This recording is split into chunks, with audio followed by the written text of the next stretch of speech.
Unique maritime history, eccentric seaside charm, and truly virgin nature will leave you struck with Wanderlust. The perfect Portugal itinerary is a mixture of visiting the big cities, the small villages, the secret beaches, and the world-famous palaces, and so many more surprises in between. Join us on a 15-day trip across this shimmering country.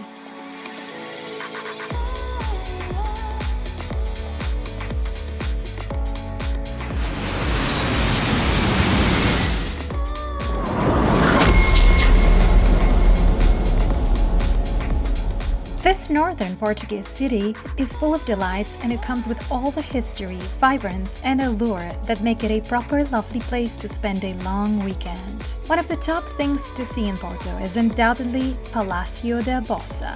Built in the 19th century when Porto was a thriving city, it served as its impressive stock exchange building and has received many important figures, including Queen Elizabeth II. While impressive, the neoclassical facade of the palace does little to convey the splendor within. The central courtyard is covered by an octagonal dome of wrought iron and glass with the coats of arms of the countries which have had significant trade relations with Porto. The stunning interiors culminate in the grand finale of the ostentatious Arabian Room dating back to 1880. This opulent hall, decorated in the Moorish revivalist style, is almost overwhelming, with barely a centimeter left undecorated. As the name suggests, Porto is also the birthplace of port, a fortified wine that is exclusively produced in the Douro Valley region. And what better place to taste this unique concoction than at the very place that the Douro River meets the Atlantic Ocean. Just 10-minute drive from the city, Foz do Douro is another holiday within itself, a posh seafront that dances to its own relaxed beat. Long esplanades buzzing with eclectic restaurants, relaxed beach bars, and bronzed locals. And let's not forget that iconic sunset stroll that will make you feel as though you have jumped into a romantic movie.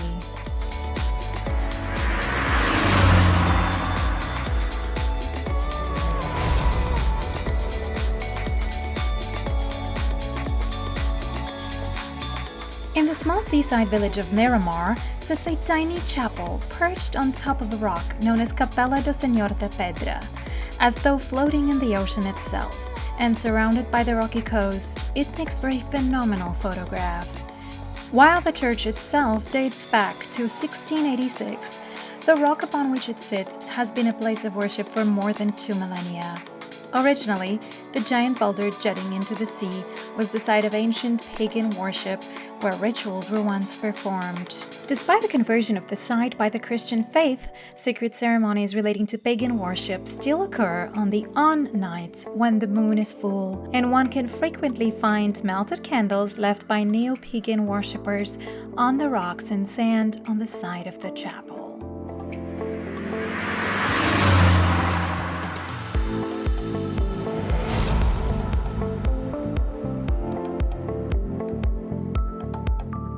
Aveiro is an adorable little fishing town about 40 minutes south of Porto. It can be described as overwhelmingly charming and picturesque.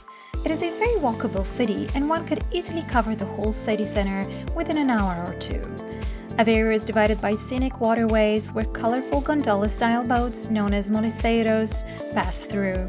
A moliceiro tour lasts about 45 minutes and will provide you with a unique viewpoint, so you can admire the city from the water. It is no secret that Portuguese love their pastry, and just like Lisboa has its pastel de natas, Aveiro has its own little specialty, ovo mole. The sweet snack is made with nothing more complicated than egg yolk and sugar wrapped in thin rice crust. The name ovo mole literally translates to soft eggs. Inspired by the proximity to the ocean and the abundance of shellfish in the Aveiro lagoon, they are hand-shaped to resemble shells, fish, clams, and mussels. Terrific road trip snack.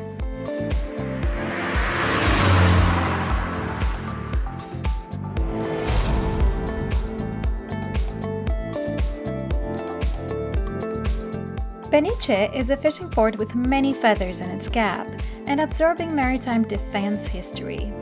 At the end of the peninsula is mainland Portugal's westernmost point outside of Cabo da Roca.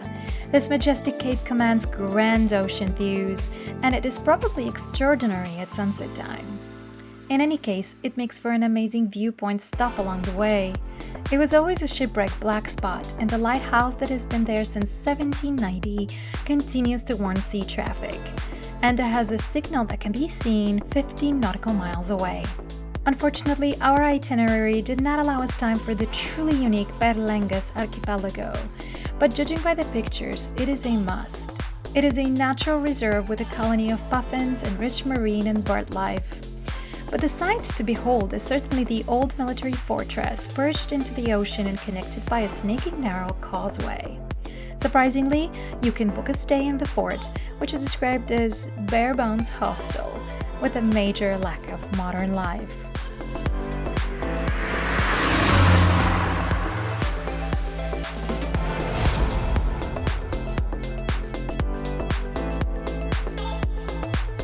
This laid-back fishing village that has long been a mecca for surfers was such a pleasant retreat along the way. It is not one of those places that has a long checklist of things to see and do, which is what makes it so perfect for those who just want to sit back and relax. Staying in Ericeira is truly the perfect antidote to the more touristy destinations in Portugal, and the moment you arrive, you feel a sense of calm come over you. Perhaps it's those chill surfer vibes. The accommodations consist mainly of hostels, but they have truly taken the surfing culture to heart and are charmingly and thematically decorated. The cafes and beach restaurants are reminiscent of that cool Cali vibe, minus the crowds and parking fiascos.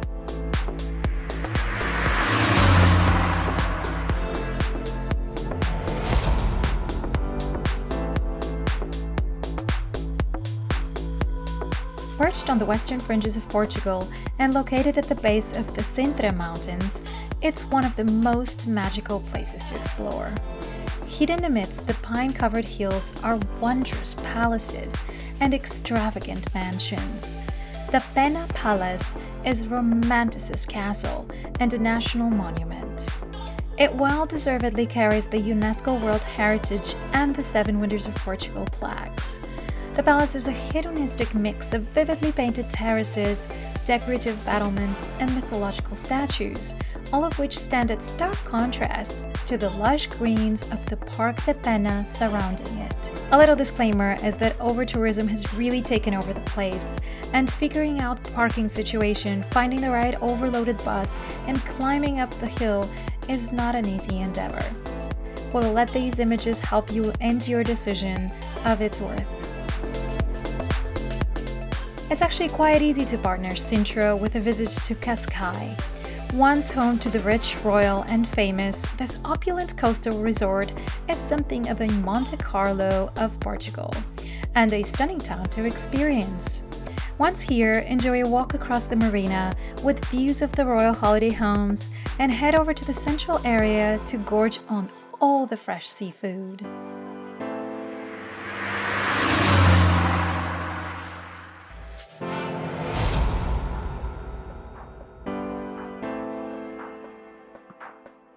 Portugal's hilly capital is brimming with ancient ruins, trendy restaurants, and a whole lot of gorgeous streets to wander down. Lisboa really needs no introduction.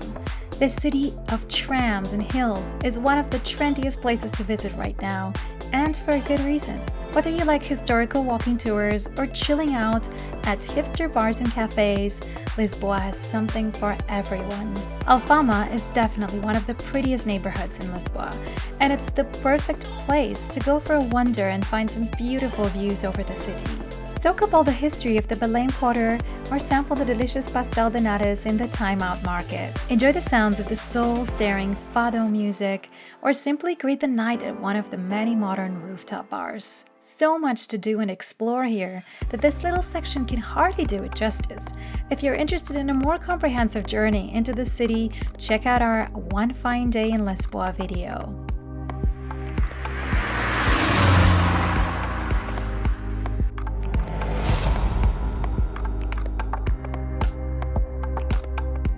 Follow Following a local's advice, we included the incredible natural park of Arabida to our trip last minute in search of a secret beach described by our friend.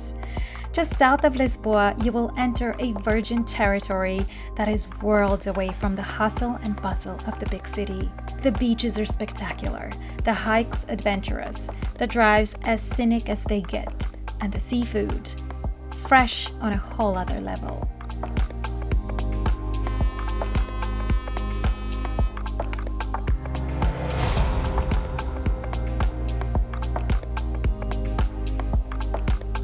From Setúbal, we jumped on a car ferry which took us to an even more spectacular and secluded terrain.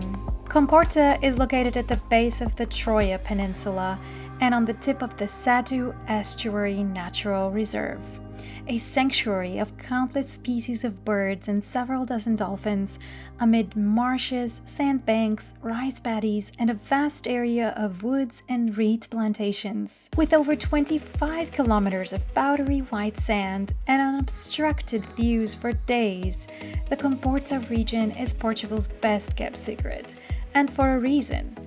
The serenity and exclusivity takes over you immediately. Word has it that many royalties and celebrities have secret retreats here and spend their summers relaxing on these beaches. We even stumbled upon a remote horse ranch that belongs to Madonna.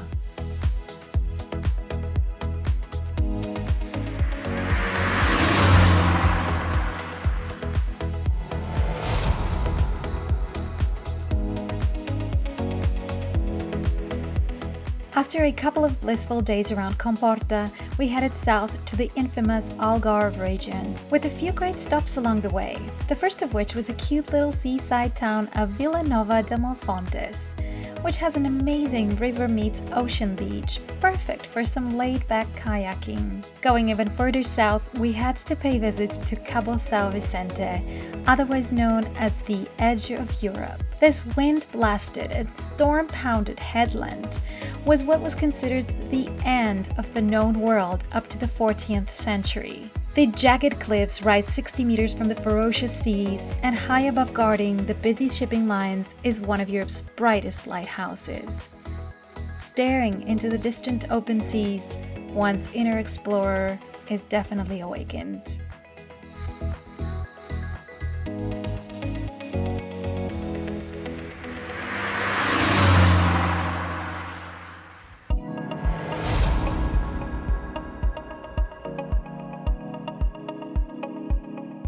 At the very south of Portugal, you'll find Algarve, a beautiful coastal region with lots of soft sand beaches and quaint fishing villages to boot. This is possibly one of the more popular spots in Portugal for visitors looking for sun, sea, and sand. But that's not all that's here. The Algarve really is one of the best places in Portugal to visit, especially for its natural beauty. A sea cave boat tour while in this region is a must, because there is simply no better way to appreciate the rugged coastline and each of the countless marvelously unique sea caves. While you listen to your captain tell you pirate tales, the tour culminates into the most famous of them all, the Benagil Sea Cave. We arrived in the city of Portimão just in time for the infamous BPM festival, which recently moved its festivities to this Portuguese Riviera. It certainly added more excitement and was the cherry on top of our Portuguese adventure.